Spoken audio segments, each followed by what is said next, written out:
hope that you have had an incredible festive period, and I hope that you have well and truly enjoyed yourself, because that's exactly what it's all about.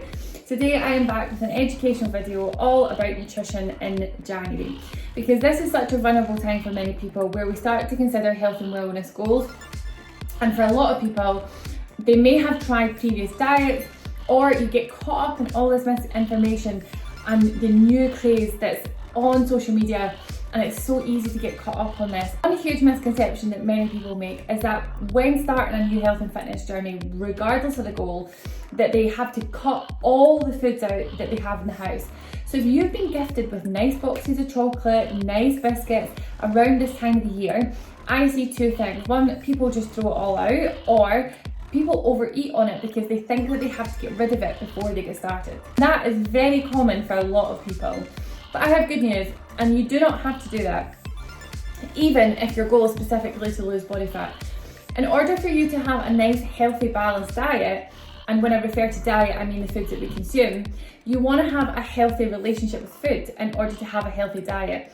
And if you are cutting foods out or overeating in large amounts, you have an unhealthy relationship with food. And a lot of the times this has probably come from previous diet attempts, previous things that you may have tried that has unfortunately encouraged that unhealthy relationship with food. So please don't feel as though you have to go cut everything out of your life before getting started. I want you to try and keep it and learn to manage it. Someone will say to me, but I can't trust myself.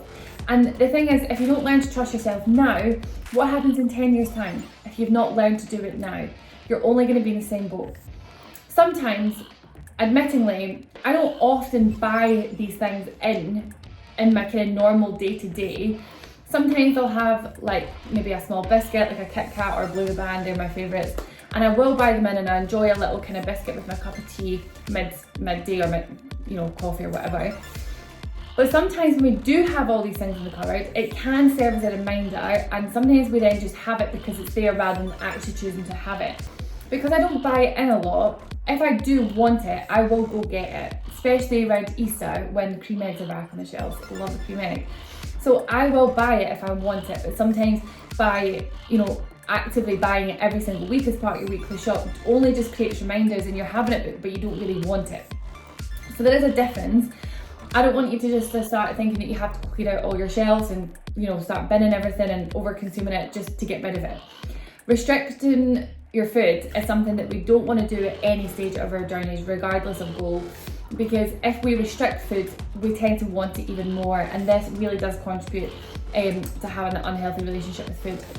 And the more we restrict, the more the overeating episodes can happen. My biggest tip for this month, don't go trying to go into any crazy low calories, don't cut meals out, don't jump into meal replacements.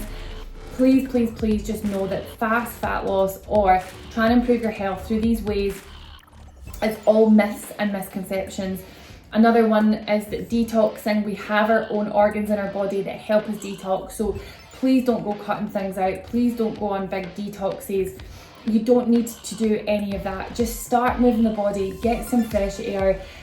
So I hope that video was helpful. If you do have any more questions, I would be more than happy to help. So pop them in the comments, and I will be sure to have a little look and pick any questions that you do have up.